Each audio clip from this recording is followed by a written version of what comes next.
Well, why don't we just get going then here? Obviously, my name is Matthew Mickleborough. Ian Fraser, CEO of Fathom Nickel here, is joining me. It's July 18th. It's 11 o'clock where Ian and I are, and part of our new scheduled kind of programming here in terms of keeping investors appraised of news as it comes out and helping people kind of just make sure they're in contact with Ian and myself and Fathom in general. Just we're going to have another one of these live webinars. It will be available on YouTube afterwards, so just be aware that you are being recorded at this moment. Blog standard disclaimers as always apply. Blue sky comments will be made, forward-looking statements will be made. There will be a written disclaimer that I would ask that you point your attention towards. And please do, obviously, if you've been kind of trolling the co.ca or the message boards or emailing me, your questions are in, right? So there will be, a large section of this will be dedicated to pre-existing investor questions. If you have other ones, please message me. I mean, heck, if we're an orderly lot, I could even let you have the microphone at the end, but we'll get there maybe. But today is going to focus primarily on, there's two recent news releases that I think probably bears some conversation. There's the Mal Lake news release, and I guess maybe before I kind of give up, here's a nice photo from the recent campaign, recent on-field campaign that just occurred from a couple of weeks back. But two big news releases, one on Mal Lake, and then one that was just released this morning here as a kind of an update on Gochager. And Ian and myself and Fathom in general kind of felt it was again a good time for us to discuss, what the heck's going on and why it's why it is so significant or potentially so kind of defining for this company. But I guess, Ian, maybe I'll flip through these and maybe if you want to guide me a little bit as required. But I think based on let's start with the news release today, right? And I have the right, Fathom provides Gochager Lake exploration update. Assuming people have had a chance to read this already, Ian, do you just want to put in layman's terms what's happening today in today's news release and why it is kind of significant to Fathom? Yeah, well, thank you, Matthew. Yeah, no, I think the message here is, we did go out and accomplish quite a bit in a short period of time, testament to Vanessa and the team. There's good outcrop exposure up there. And we also wanted to do this soil geochemical survey and see if there is a chemical footprint over top of the historic Gochager Lake deposit. So the combination of the mapping and the prospecting and the soil geochemistry, we don't have the results from the soil geochemistry, but we do have initial PXRF results from the surface outcrop sampling that we did. And from the, I'll get back to that yellow polygon in a second here, Matthew, but the PXRF work that we did, and just a caution, it is PXRF. We're recognizing the geochemical signals associated with the variable textured gabbro that is host to the Gochager Lake mineralization. And we're recognizing that geochemical signal on surface in gabbro, in ultramafic rocks. So it's telling us that this host gabbro continues to the northeast, a minimum distance of 400 meters. The eastern margin of this map, there's a small lake there. So the gabbro goes right up to the lake shore, and I suspect continues off to the northeast in another significant distance. But and some of these polygons here that you're seeing, here too, with the geochemical footprint that we recognize at within the Gochager Lake deposit, we do all our nickel tenor calculations, and when we're seeing chrome in our surface outcrops, when we're seeing 3% nickel tenor in our surface outcrops, it tells us this is very much an open, and we use the term somewhat chaotic because of all the various different intrusives and lithologies that we're recognizing associated with this. So these are all very, very positive developments. In particular, the nickel tenors. When we're getting better than 3% nickel tenor associated with our outcrop sampling, that's a very, very positive sign. So this 1966 to 1967 deposit by no means has been closed off. It is wide open to depth. It is wide open along strike. And we're confident now, understanding the geology and knowing that this sulphide breccia mineralization, which is the high grade mineralization within the variable textured gabbro, has a very strong EM signal that's detectable by borehole EM. So we have the methodology. We drill, we probe, we follow up. We know what rocks we need to stay, keep the drill bit in. So we're set up to really expand on this historic deposit. Well, and let me, and I welcome you to correct me and adjust my interpretation here as we go. But for me, and if people are looking at this map and you haven't figured it out yet, right? These kind of plumes, this is the existing deposit. You can see some drill holes here. But our current understanding is, multiple hundreds of meters of strike, pardon me, couple hundred meters wide, multiple hundreds of meters down, but that on a very local sense. So today's news release is on a very kind of local scale, demonstrating that the playground was already a heck of a lot bigger than was previously understood, right? That suddenly now you have 400 meters away, you have outcrop of the same rocks, right? And you made this point, and I might ask you to focus in on this, right? That you're finding strong mineralization, different types of rocks disseminated, and then the sulphide breccia. I mean, so can you maybe explain, that you and I talking, Ian, and like I say, this is like Geo 101. I always appreciate learning from you, but that this remobilization that these high grade kind of these high grade areas are showing us. Why is this important? Can you talk through that a bit more for people too?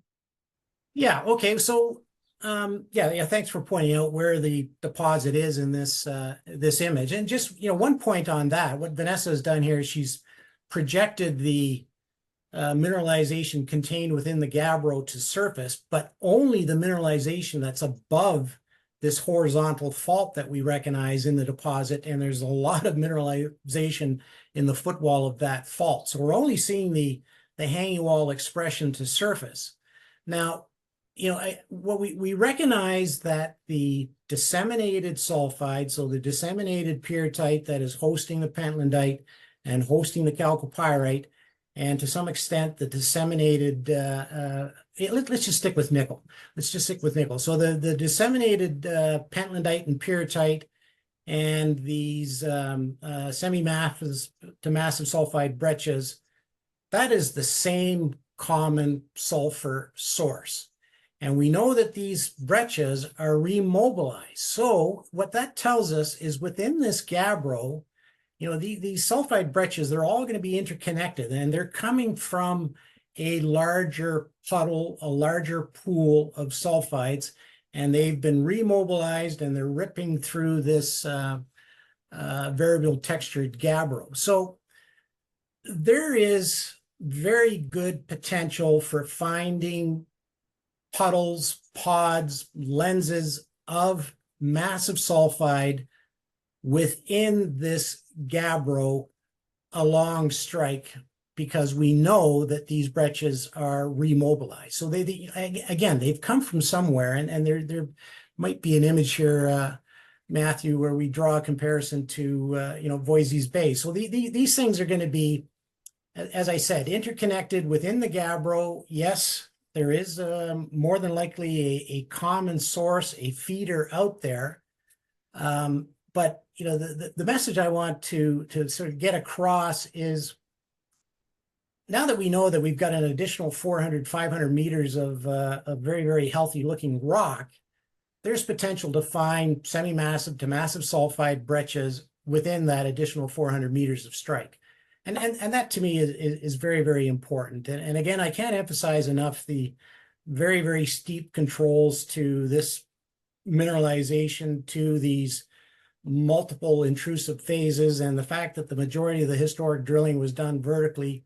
They missed out on the significance of these sulphide breccias. And I don't think they recognized that they are all connected. And they certainly weren't going through the chemistry and the nickel tenor stuff like we do to really, really understand the sulphide source here. So this is all very, very good. I can't emphasize enough the work that goes on behind the scenes here to really fully understand what appeared to be a small little deposit drilled in 1966, 1967, in which the record has been lost. So we've rebuilt it. And in just over a year's time, I think we've done a marvelous job of understanding this thing. And I hope demonstrating the upside potential here. Well, and that's, the point that again, I'll just return to this, is that you have suddenly, just from today, just the kind of this humble little news release, markedly sort of increased the scope and scale and potential of this very local area, right? That you have, the disseminated halo, or whatever language you want to use. Suddenly this playground is much, much larger, within which you can find already, you have with that gabbro, a pretty a low grade, but still nevertheless, potentially very interesting sort of nickel grade there. But then within it, as you say, these high grade plumes, this remobilized semi-massive, massive sulphide, these veins that, like you say, maybe we do trace back to larger sources, larger puddles, all on this relative scale. So that this news release today, it makes Gochager, as we understand it, potentially much larger than we understood it to be prior to the news release, so to speak. Is that kind of a fair summary? Yeah, absolutely. And then one other thing I might, and this is something, again, Dr. Peter Lightfoot, he's our lead consultant on this, and discussions with him, I asked him, I said, okay, well, now that we've, recognized, I might ask you just to go right back to that first Sure. slide, if you Yep, don't of mind, course. Matthew. I want to sort of bring home the emphasis of the peroxenite. So in our drilling, particularly this winter drilling from the northwest to the southeast, drilling across this intrusive, we recognize that they're isolated lenses of more ultramafic rock. The gabbro is a mafic intrusive. This peroxenite is, leaning towards the ultramafic side of things. And that top left, so you can see the purple plume, that is peroxenite that the gang mapped on surface. And we have nickel tenor calculations in there of excess nickel. So this is not the inherent nickel that's in the intrusive itself. This is the nickel it's the magmatic nickel, because it's come into contact with sulfur. So we're now seeing tenors and excess nickel in this peroxenite. And I asked Peter, I said, well, does that open up the possibility of that being a host for magmatic nickel, copper, cobalt? And he said, absolutely. If this phase of these multiple intrusives, if this ultramafic phase came into contact with sufficient sulfur and got saturated, and there's indications that it has, then it too can be a host rock for the type of mineralization that we're seeking. And, on this diagram, I've pointed out, and I mentioned 18002 in the news release. This was a hole that I was involved in 2018. We were targeting the bottom high-grade section of the known, at that time, the known Gochager Lake deposit. And this hole wandered off to the right, and we missed. And so we went through this pretty indescript gabbro for miles, and what seemed like miles and miles and miles. And then there was a change in rock type. And when I got the assays back, yes, there was this change, was something a little bit more ultramafic, and there were disseminated sulfides in that. So this is at a depth of 400 plus meters below or down the drill hole. So we have this peroxenite unit down at the bottom here, down at a depth of 400 meters below surface. The borehole EM was building up conductivity towards the end of the drill hole, suggesting there's something out beyond that drill hole. So, to my point of we've opened it up with respect to where these things could occur in different lithologies. And we've certainly opened this thing up with respect to the host gabbro. So it is very, very positive. And we wouldn't be making these statements if we hadn't done this surface mapping. So the guys were out there smashing away on these outcrops and collecting enough material so we could do PX or F analysis. And some very, very good things have come of this. No, thank you. And so I will warn people, well, warn, right, to kind of tongue in cheek, but Ian and I were maybe discussing that maybe kind of a very intentional sort of geochem 101 lesson or geophys or just geology 101. We might start integrating these into these conversations just to help people kind of keep up with the very technical stuff, right? I know that, I have more access to Ian than I'm sure most of you do, and it's still something that is a huge learning curve for me. But before we get there, though, maybe Ian, I think it might just ask us to have a half step, because we're going to talk about chemostratigraphy. We're going to talk about chrome and pathfinder minerals, but I think I might just take a half step if you're okay with this, Ian, and let's just discuss Mall Lake here, right? And so I think that I want to make a point here about, as you can see here, these clustering of nickel ore deposits, but this Mall Lake, and so same thing, Ian. Please correct and winnow down my comments if required. But to me, where if I make this comparison, where on the news release today is a very kind of localized expression of increased potential, this Mall Lake kind of on a very more kind of regional scale. I'll go back up here, right? That what we've discovered and what we're seeing is that there's now kilometers potentially of this same rock, of this same playground, right? That you're seeing rocks that are mineralized and similar in nature to the Gochager deposit, which is some 10 kilometers as the crow flies. Again, I mean, that's me as a layman trying to interpret, as a layman for layman. Ian, do you want to kind of just to build off that, or like I say, kind of course correct where required? Yeah, well, if you could go to the image where you have the table of the assay results. This one, or Yeah, no, that one right there. Here's this one too. No, there. If you go to the, yeah, there we go. I've got that parentheses on the right hand side. Yeah, so again, this was drilled in 1967. The drill logs talk about a quartz diorite. We have looked at this drill core. We've analyzed this drill core. I mean, it was in storage in the L'Orange Core Library, utilizing PXRF. Again, caution, it's PXRF. What is there cobalt in it? And clearly there is. So that's a very, very positive. And then if people can just look in the area that I have that parentheses, the red parentheses around, look at the weighted percent of nickel and the weighted percent of copper in the interval in JCM 8 and M2.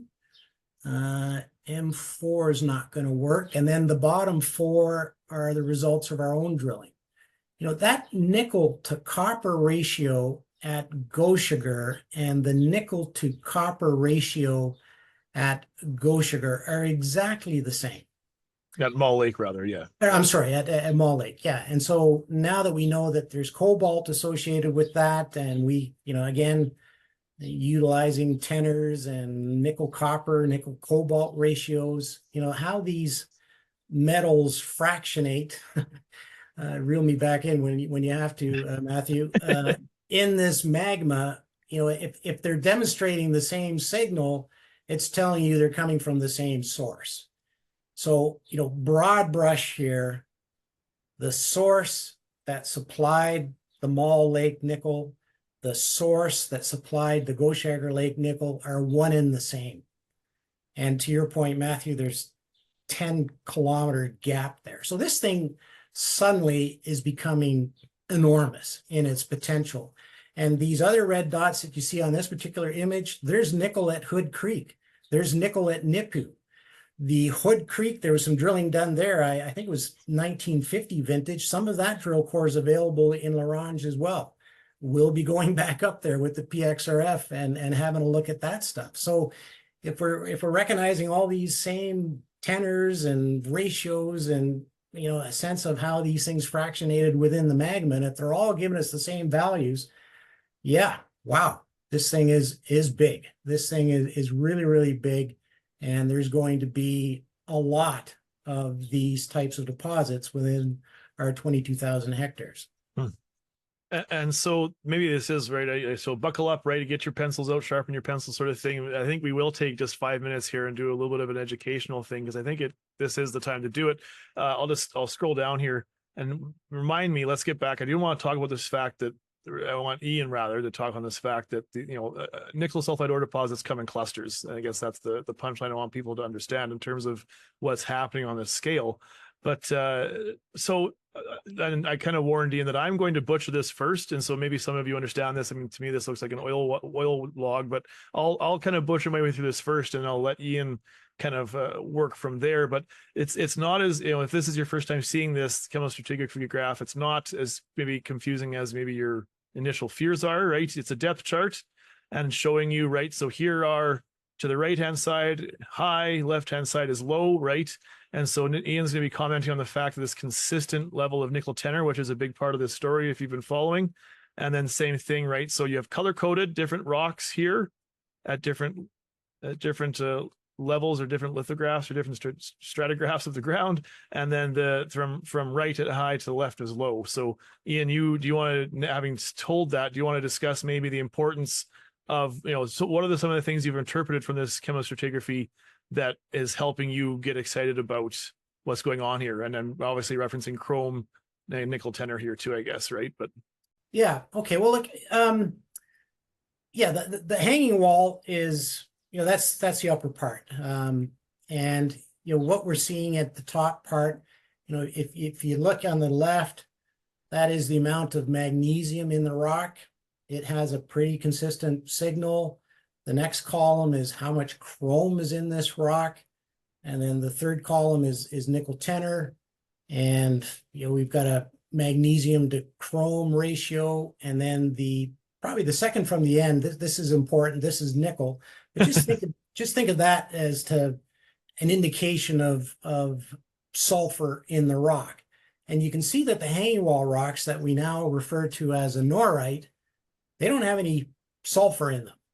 And they're very, very low in chrome, and they're very low in magnesium. So they have a very distinctive signal. And that at about a depth of, let's just call it 180 meters down the hole of drill hole 24013, you can see that magnesium is picked up, and chrome has picked up. The second column, the bright magenta colors, this is chrome. And then if we go over to nickel, clearly we have sulphide in our rocks now, and we have nickel in our rocks now. And you can see that the red polygon in the nickel column, this is our zone of semi-massive to massive sulphide breccias. And it's running, I think our assay there was, was definitely north of 2%, and it was over a thickness of roughly 4 meters. And you can see that, in the, I could draw a horizontal line between the norites and the variable textured gabbro, and then another horizontal line at the bottom being the footwall rock. And this is another type of gabbro. It's distinct from the norite, which is interesting. So in between the footwall and the hanging wall, we have our good mineralized variable textured gabbro.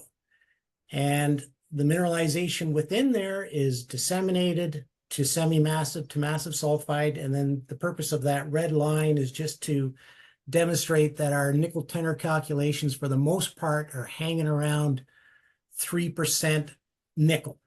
So this is, how much nickel in 100% sulfide. And again, Peter has helped us out here. He's established the template. And just to clarify, when we talk about excess nickel, these magmas, they have nickel in them, but it's tied up in the silicate component of the magma. And the only way that you're going to make this into a deposit is that magma has to come into contact with sulfide. And so we have to subtract what's already inherent in the magma, in this case, the gabbro, and then with the amount of pentlandite, and then with the amount of sulfide in our individual assays, we can calculate nickel tenor. And you can see there's a pretty consistent signal there. And that's with the disseminated, and that's with the stuff that is more massive. And what's interesting about this particular strip log here, Matthew, is you can see that in hole number 13, the buildup, the highest grade nickel is occurring right at that footwall contact. So right where we transition from the variable textured gabbro into what Vanessa calls the bad gabbro, we have mineralization. And if that is contact controlled, so if you can imagine that, the variable textured gabbro came in, and if there's some sort of a nice structural trap at that contact, these sulfides can pool up and form a massive puddle, if you will, from which these things get remobilized. So this footwall contact becomes a very, very attractive exploration target. And we've identified borehole EM anomalies off hole right of hole number 13, off hole left of hole number 13, and to depth from hole number 13. So there's a potential to really build up a bit of tons in grade right around the intersection of hole 13 and these footwall bad gabbro. So that's interesting. And if I was to show you this, I don't think we'll do it here, Matthew, but if we showed you the strip log in hole number 16, the semi-massive to massive sulfides is not at the contact. It's somewhere in the middle of this variable textured gabbro. So another clue that these things have been remobilized. They're just kind of finding their own pathway within the variable textured gabbro. So again, they're all connected.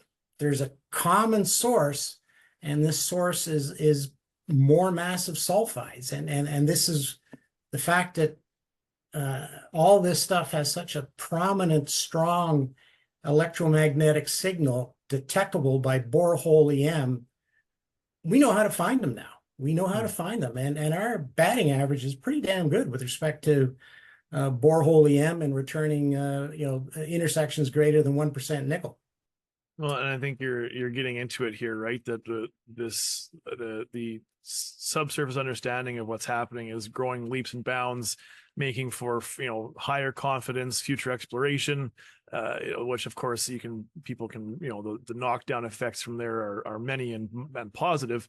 But a question I had posed to you this morning, just because I'm as curious as any other investor, is subsurface. How do you orient yourself? Right, we have this huge area now, and that almost can be a blessing and a curse because it's massive, which means also that to orient yourself and to kind of get into it and start mucking around and finding the good stuff can be a challenge too.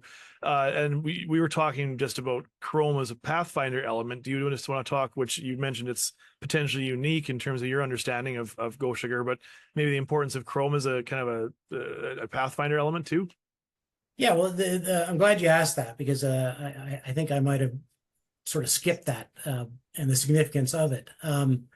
So hole number 13, the second strip log from the left is chrome. And you can see the bright magenta, chrome is getting higher. It's somewhat variable within this variable textured gabbro. So then we get into a section where the chrome drops off, but we still have fairly significant nickel mineralization. And then it peaks up again. And it seems to be it's a fairly healthy chrome value associated with the sulfide breccia. And the very first slide, our map that was created based on the work that was done at the end of June, we've identified chrome in outcrop to the east. And coincidentally, some of these chromes in outcrop to the east have high nickel tenor. So guess what? The drill bit is going there, and it's going there very soon. So this is a way of getting oriented within the gabbro itself. Is if there's chrome associated with it, that's a very positive sign. And then that's not to say that there's not going to be chrome bearing gabbro in between these polygons that you see on surface, because who knows what's going on underneath. And this was kind of the interesting thing as we were going through the drilling exercise here 2024. Now that we're coming across at this consistent azimuth, we're seeing these high chrome gabbros distributed with really not any sort of control that we can understand right now within the variable textured gabbro itself. So it's a good thing. I mean, we can certainly orient ourselves when we're drilling. We'll know very, very quickly if we're in a healthy gabbro or not.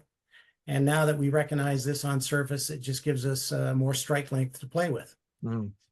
And so, yeah, I kind of just to go back to this little comparison that I've built in my own mind, you have the local, the today being this local expansion of potential, Mall Lake being a more regional expansion of potential. Maybe I will just take this opportunity, but so we don't bypass it entirely. Ian, do you just want to touch on this? So I mean, this is I'm just cribbing from your geotech work, or sorry, from your consultancy, from your Peter Lightfoot, but the clustering of nickel sulfide ore deposits, maybe this is a little, basic for some people, but I think it's nevertheless critical in light of this information that's come out in the last couple of weeks, locally and regionally. Do you just want to kind of just, I mean, like I say, again, just kind of geology 101, for Babby's first intro to nickel sulfide ore deposits, the fact that they do come in clusters or pods, can you just maybe just touch on this a bit, Ian? Yeah, well, these are, these are deep-rooted magmas. I mean, maybe hang out at Voisey's Sure. Bay here for a sec, Matthew. And again, I mean, it's wonderful having Dr. Peter Lightfoot, a good colleague of mine, and I mean, he's seen so many of these things around the world, and he can instantly make analogs to some of these other deposits around the world. So these magmas are coming, they're deep within the mantle. They need a conduit to get up to surface. And along that conduit, they need to come in contact with sulfur, or else if there's no sulfur, they just come up as this pretty green rock. And it's just a pretty green rock.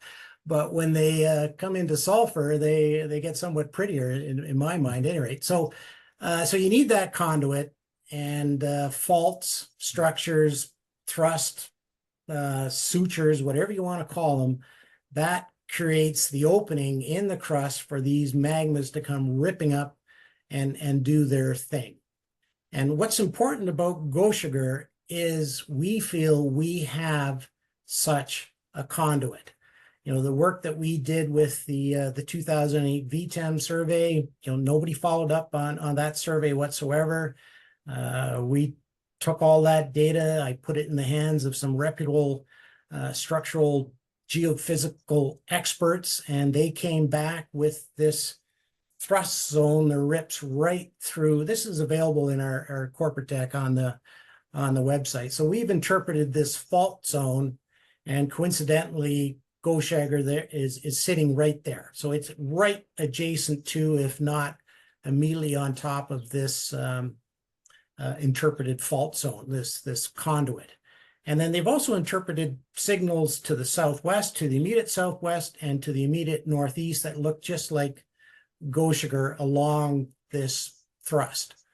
And I think the work that we did just here towards the end of June, this area to the northeast where we're seeing chrome in gabbro, is suggesting that, yeah, there is something else further off to the northeast, which is starting to validate that theory about these things popping up against this structure. So I think there will be more than one, and we're looking at the Jinchuan. No, I'm sorry, this is in Mongolia. Mm-hmm. But these things pop up along this crack. And in the case of Voisey's Bay, I mean, there's a very common dike which has fed all these things, but within this complex, there's lots of offsetting faults and whatnot that have moved things around. So, has Mall Lake been offset by a north to south trending fault a distance of 10 kilometers? That seems like a bit of a stretch. It is possible. But again, I think the takeaway is it's very, very rare, and we proved that at Rottenstone, that typically if you're going to have one, you're going to have others. And these magmatic systems, the more chaotic they get, and the more big they appear to be on surface, which I think we're getting to that stage, the greater the upside potential. Yeah, big and messy, which means there has to be some major feeder source.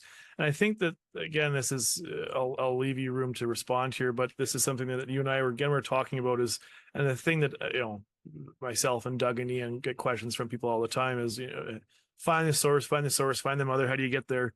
And this approach of you're kind of just lighting up the map that you have this huge playground, you have a known area, and using your high confidence tools, you develop a drill target, you hit it, you see what's in there, you take the borehole EM down, and then that lights up more of the map for you to continue to expand outward and outward. And there's going to be a degree of critical mass that's achieved just through that iterative approach of drilling. And some of these semi-massive or massive sulfide pools will be huge, and some will be smaller and in between.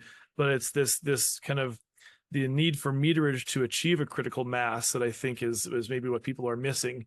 That we're 5,000 meters into Gochager, Ian. Is that kind of the fair number, right? Yeah, just over 5,000. Yeah. And then so imagine with this 10 or 15,000 meters that we can do in the next 12 months, what does that accomplish in terms of getting us to this tipping point, right? Anything you want to touch on from that angle, Ian? Not to kind of No, I think that's yeah. I think we've I mean they tend to cluster. I think we're demonstrating that. We certainly demonstrated that to the north up at Rottenstone. I mean we're in very, very healthy terrain at both of these projects at the moment. Yeah, absolutely. Well, why don't we I mean, it's been a half hour here already, so I think we'll transition, and I do have some questions from other people, and then a couple have come in while we're talking here. I think that a lot of these things, and I think we'll just bypass these conversations unless you really want to touch on them, Ian, in terms of the parallels there. But BHP shuttering its Australian nickel assets, and so there's a question from the audience, a question from an investor. At the next webinar, please ask Ian Fraser to comment on BHP's recent nickel operation suspension in Australia until 2027. And maybe we'll just pause there because other people have asked about China, Indonesia, and pricing, blah, and supply glut, blah, blah, blah. But do you just want to touch specifically on that and maybe some context that maybe people don't understand about that particular decision? Yeah, that has garnered a lot of headlines and a lot of attention, and they first started making noise towards the end of 2023, and there's been a lot of coverage. Doug and I get various news flow services, and every single day, Bloomberg and various other ones. But when you sort of dig into the BHP situation, they've been trying to get out of their nickel operations for the last 15 to 20 years. And there's been a couple of blips, and the EV blip, well, let's get back in there. And then they attempted to build their own nickel sulfide plant for the specific purpose of the EV battery craze. And actually Mark Selby with Canada Nickel, he's a tremendous cheerleader for the nickel market in general, and he made the comment that nickel sulfide plant was a bit of a disaster. So they have not really invested in Western Australia. So these are old mining camps, these are old refining facilities, these are old smelters that require a lot of capital to bring them up to sort of modern day processing. And sort of the unfortunate thing here is some of the juniors with deposits in Australia were relying on the refining capacity of Kambalda and whatnot at BHP to process their ore, and that has now gone away until 2027. And Australia has become very expensive, and so I think, yes, there's a bit of a glut on the market, but is there? I really question that now. But I think BHP, again, they've been trying to sell that nickel operation for the last 15 to 20 years. Shutting it all down, I clearly is a financial decision. And maybe there's a gain here because, what supply was coming on the market from Western Australia is no longer coming onto the market. And the picture that's being painted at Indonesia is not getting any prettier. There's a lot of reference to blood nickel now, which is kind of horrible if you think about it. But the environmental and even the human expense to get the Indonesian laterite into their smelters, the deforestation that's going on, and loss of life in several cases in their smelters. In fact, they're still importing Filipino laterite nickel because they can't supply their own smelters that are being powered by coal burning power plants that are, deforestation, which is supposed to help the, sucking the carbon out of the atmosphere. So it just gets to be a bit of an uglier and uglier picture with respect to laterite nickel. And the Indonesian government has put their own quotas too. They're trying to, instead of just putting, everything they pick up with a shovel into the smelter, they're trying to be a little bit more selective. So I don't think there's a tremendous glut of nickel that we need to chew through here, and it is cyclic, and we need to be ready for when the next upturn in the price of nickel comes. And the other thing to not forget is the demand for stainless steel is never going to go away. I mean, that increases 8% annually, and in fact, again, relying on some of the comments by Mark Selby. He said that the EV and the hybrid sales in North America were up 23% in the month of May. So it's not all doom and gloom out there. And sometimes, BHP's pain is potentially somebody else's gain here. Well, you discussed the kind of the environmental aspect, and I might even, that is a critical part of the Indonesian story. But I might actually bring this back domestic. Again, you and I had a good conversation around, environmental remediation and ongoing smelting and the need for feed right now. Do you want to maybe touch on that a bit for people too, just in terms of kind of the domestic Canadian supply? Well, yeah, no, I'm glad you brought that up, and these are conversations that I've had with Peter, and if people want to listen to Mark Selby's recent broadcast, go to Crux Investor. I mean, he sort of spells it all out there, and I'm boring from what Mark said, but since Vale took over the nickel operations in Sudbury and Thompson, in Sudbury the production is down 50%. In Thompson, the nickel production is down 75% since Vale took Inco over.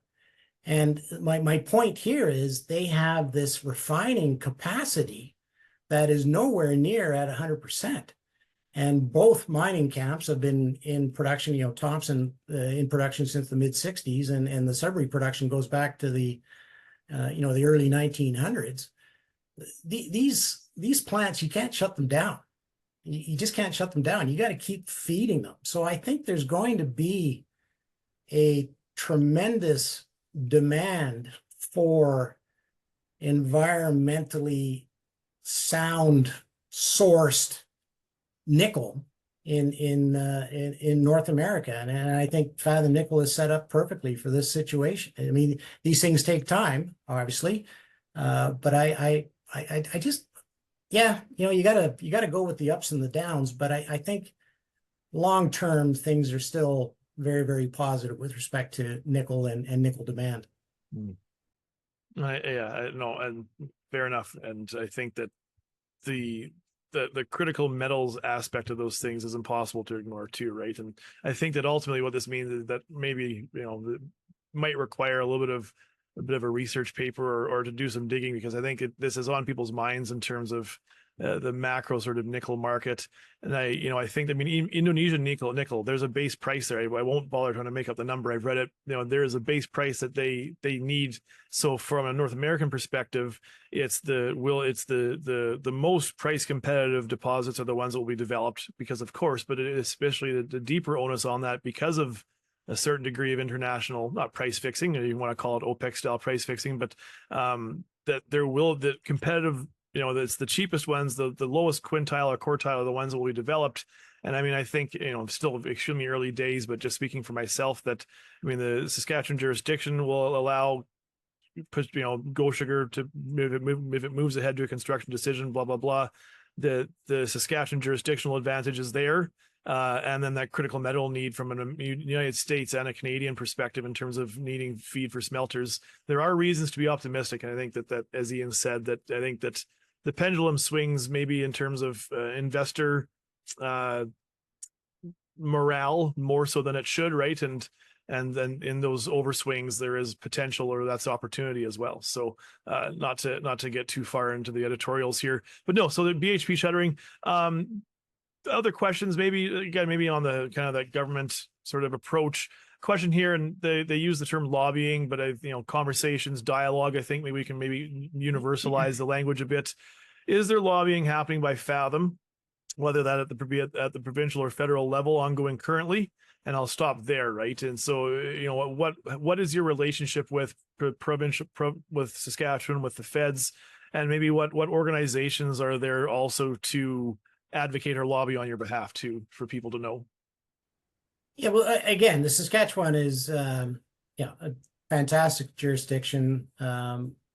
We hasn't arrived in the bank account yet, but it's coming. the TMEI grant. The Saskatchewan Ministry of Mines has put together this fund, if you will. And if you meet a certain quota of drilling, you are eligible upon applying for it to get up to $150,000 back from the Saskatchewan government. And we put in the application. The application was approved. We're just waiting for that to fall into the bank account. As far as a lobby group goes, I would have to say the Saskatchewan Mining Association that we are a member of is a fantastic lobbying group. It is the intermediate between exploration and government, and so that is another real plus in terms of Saskatchewan. But we, as a company, we are not at the front door in Regina lobbying personally for government funds, because we are receiving them indirectly through the Saskatchewan Ministry of Environment and Mines, SME, whatever the acronym is. On the federal level, when we say federal, it just immediately thinks of our leader, and that just gets me angry.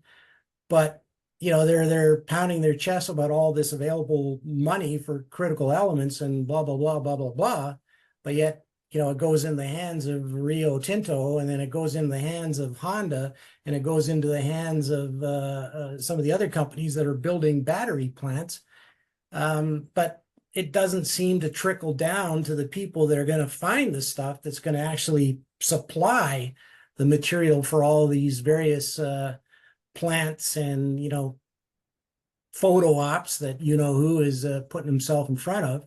So we're not quite there yet on the federal level, and the Americans are a little bit further ahead. They're the Department of Defense, and there's all sorts of other things that are pushing money into the critical elements, the critical metals, and through a colleague of mine, he's actually an American citizen. We went to school together, but he's. I asked him. I said, "Well, how are you making out with the U.S. money?" And he said, it's costing me an arm and a leg to go through the application process, because you have to have these specific consultants to fill out the document that's yay thick to get in line for those sorts of funds. So it's out there, but it's not easy to get your hands on it, is I guess one of the takeaway. But we're constantly keeping our eyes and ears open to funds, and certainly anything that's in the form of a grant. Mm-hmm. And so maybe just as you kind of answered my questions there around pursuing non-Canadian federal funds, but what about maybe just generally speaking, do you want to talk about communication on a provincial level? Just what's your role with the Sask Ministry of Mines and Energy? What is that relationship like in terms of conversations, dialogue, timeliness of responsiveness, that sort of thing? I'd have to say it's very good. It's a little bit slow this year. I'm not sure the reasons why the issuing of the TMEI grant. But you go through the process. They ask for this, they ask for that. Yep, all good, good, good. And then, yep, you've been accepted. Your application's been approved.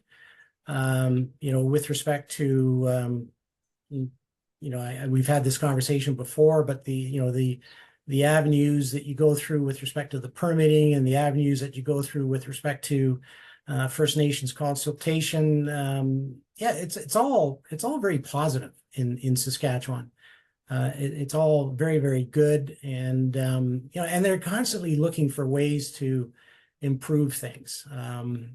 Just actually a little off topic, but just on the subject of communication with government, I got an email last night saying, we need to see wet photos from drill hole such and such and such and such to finalize the approval of your assessment report. Well, the quick answer to that is that somebody forgot to take them. But anyway, so they've assured us that that's going to be approved, which gives us the necessary assessment credits going forward. It's a great place to work. And I've worked in every province in this country with the exception of Prince Edward Island. And I'd have to say Saskatchewan is my favorite. So I'll keep just kind of popping through these. Of course, there's questions around the drill program, so I'm just trying to find a way to synthesize it. Maybe, I guess, they're asking about, some people are asking when we'll hear more. I think that there's a flexible number there in terms of the timing of that. But I guess maybe the question, maybe I'm trying to interpolate a bit, but how concrete are the drill plans now? I mean, how many targets do you have? How many targets do you know you're going to hit? And how much kind of remains a work in progress at this point? Well, what we've excuse me there. What we've done now is we're as of yesterday integrating the surface work into the subsurface work, and we're going to construct a three-dimensional model, and we're going to try and do it here with the lithologies that we have defined. And, another layer in that is where we have all these untested borehole EM targets, and there's lots of them.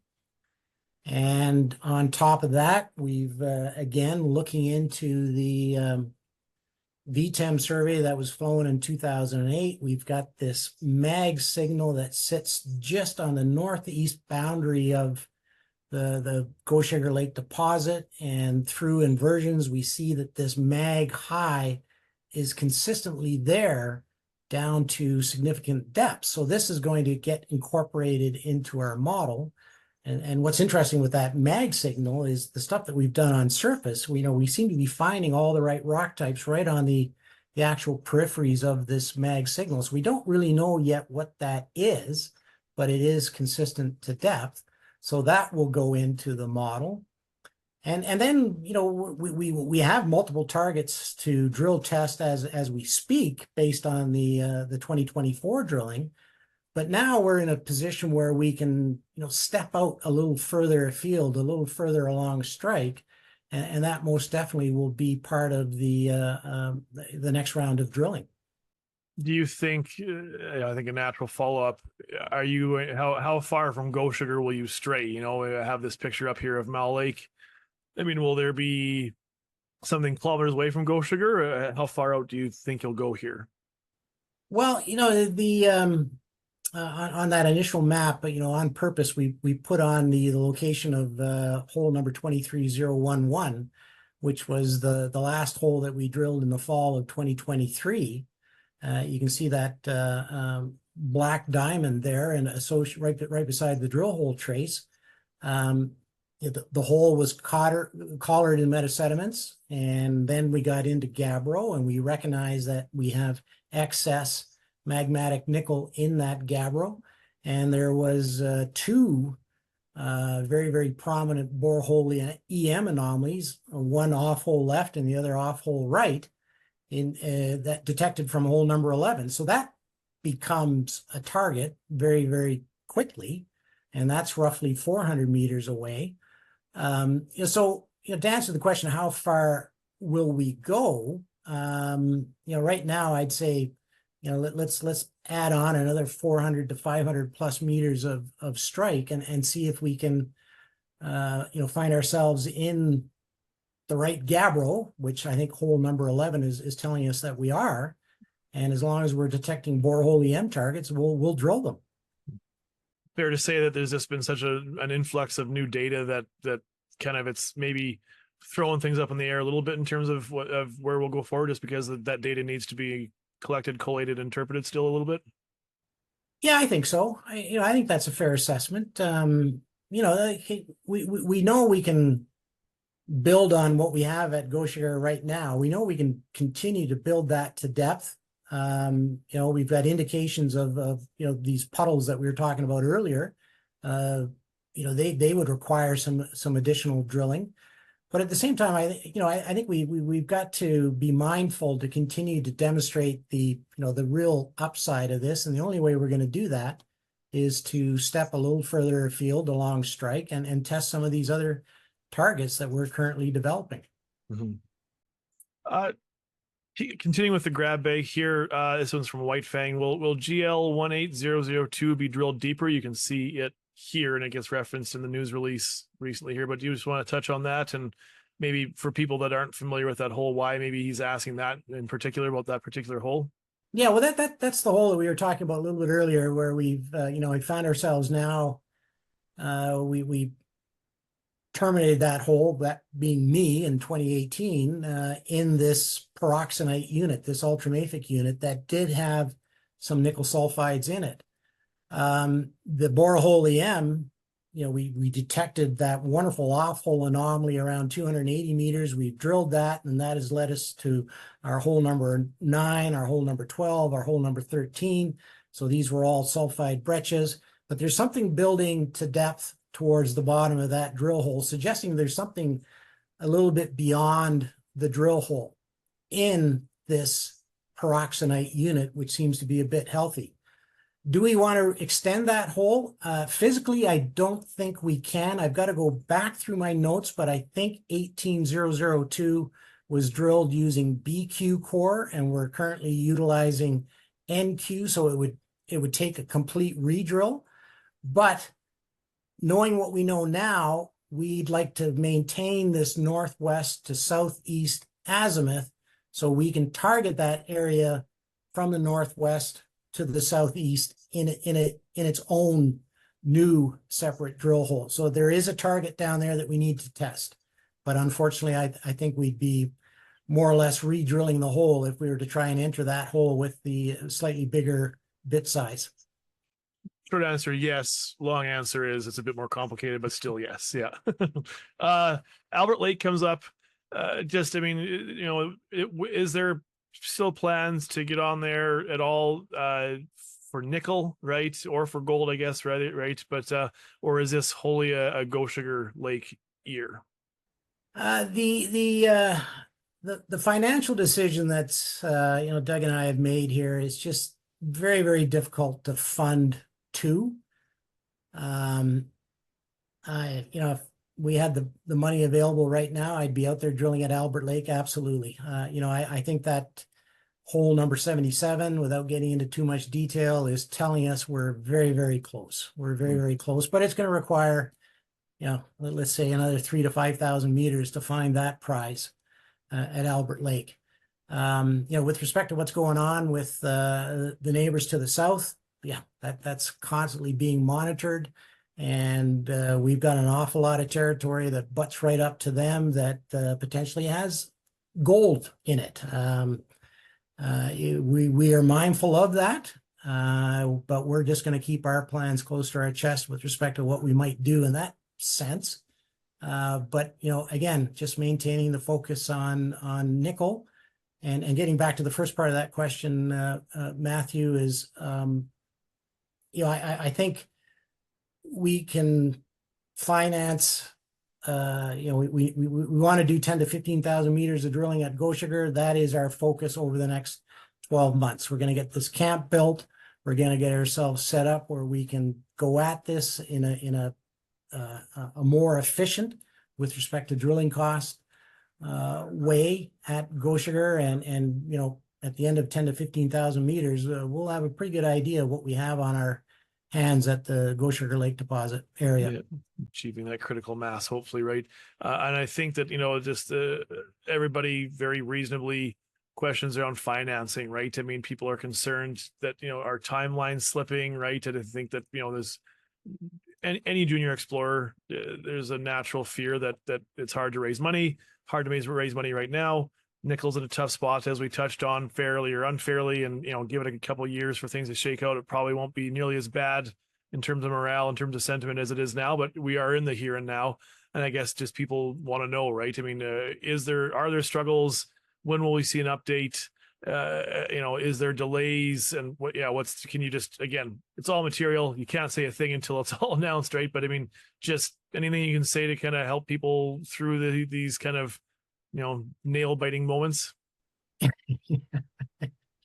I'm with that statement. Yeah, I mean, these are difficult times. I think we've been walloped here very unfairly, but it is what it is. And Doug and I, we want to finance. We want to continue to, over the next 12 months, push this project forward.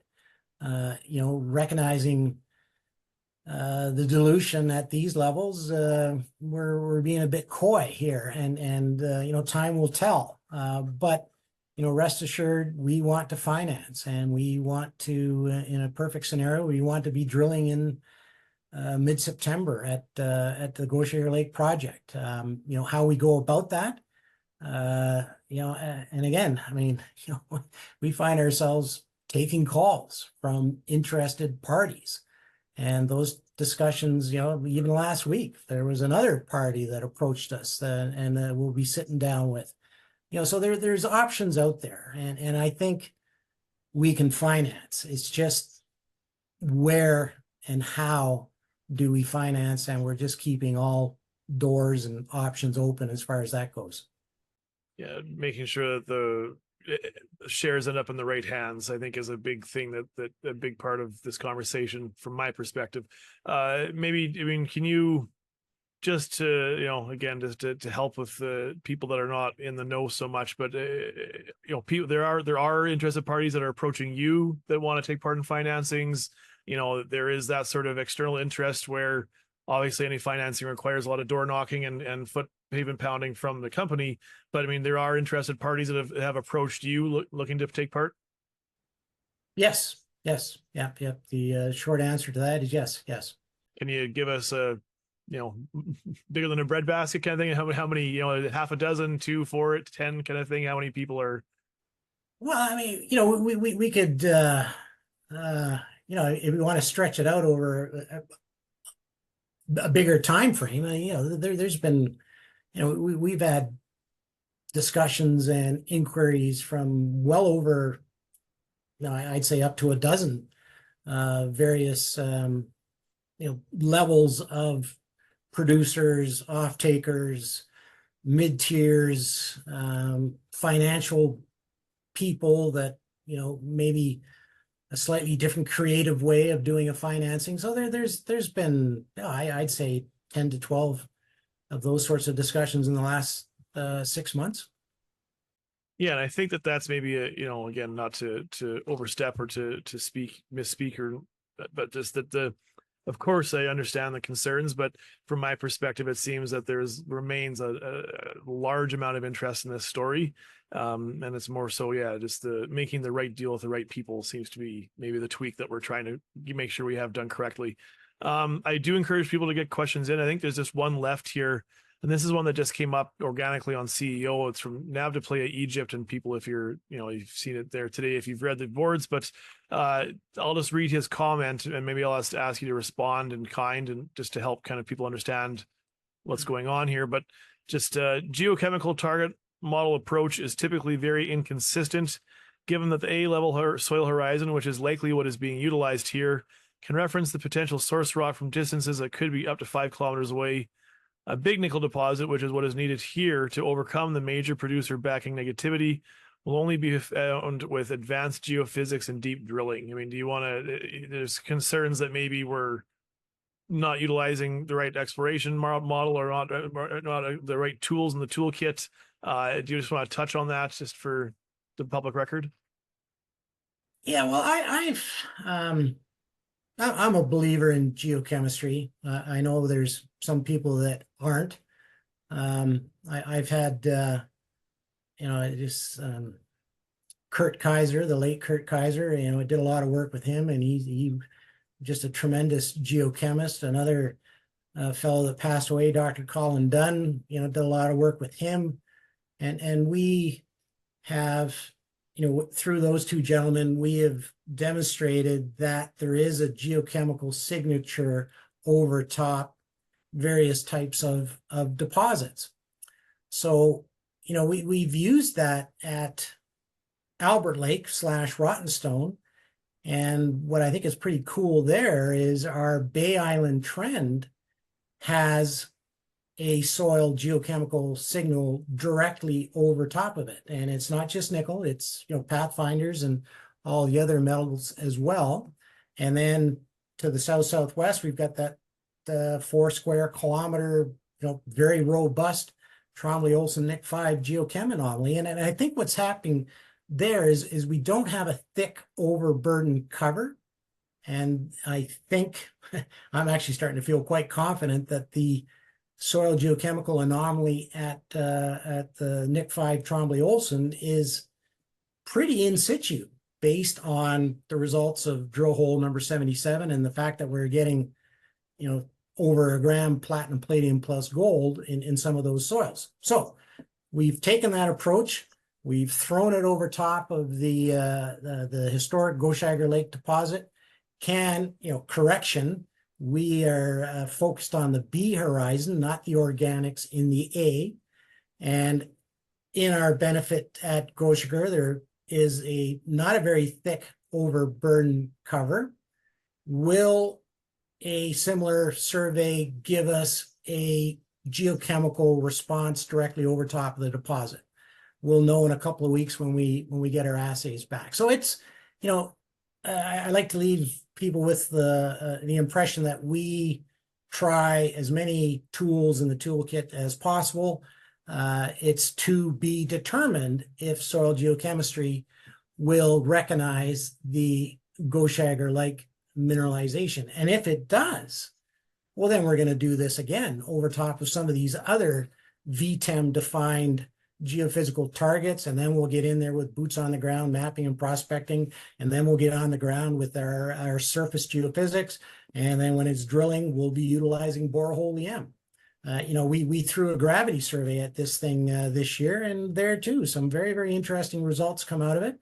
We're still playing with corrections. We'd like to get a proper DEM model to really fine tune what we're getting out of the gravity. So it's a tool in the toolbox. You got to drill and you got to do borehole EM to find the big nickel deposits. And I think we're well on our way. Yeah, you cast a wide net and discard what you don't need versus trying to be rather than not knowing, know and eliminate and move on, eh? I guess maybe there's one last question here from FSM Fusion, and just timeline to financing. I mean, again, naturally speaking, this is something that's big on investors' minds. Do you have just a notion on timelines, or is that just still too early? Well, I mean, it's something Doug and I talk about every single day, and that discussion goes on out to other people that ultimately are going to be helping us with the financing. The only way I can answer that is we're going to build this camp in August, and we want to be drilling in September. So it's got to happen between now and then. And then, of course, my read between the lines moment there is you'll hear about the full details of the drill campaign on the heels of that information as well, right? So there's a couple of... We're going to go about our business and plan the drill program, and there's going to be a lot of fantastic targets. We already have a lot of fantastic targets. I think there's going to be even more really good targets. So we're going through with that process, and we're going to get ourselves ready to be drilling here, hopefully in the very near future. Yeah, in a very large emerging playground here. That's it though from us. Well, thanks everyone for tuning in. We will, like I say, probably at this point, sometime early August, maybe we'll try to sit down and do it again, or on the heels of any news releases as they come. But Ian, thank you for your time, and thanks everybody, and we'll speak again soon. Thank you very much, Matthew, and thanks to all the listeners.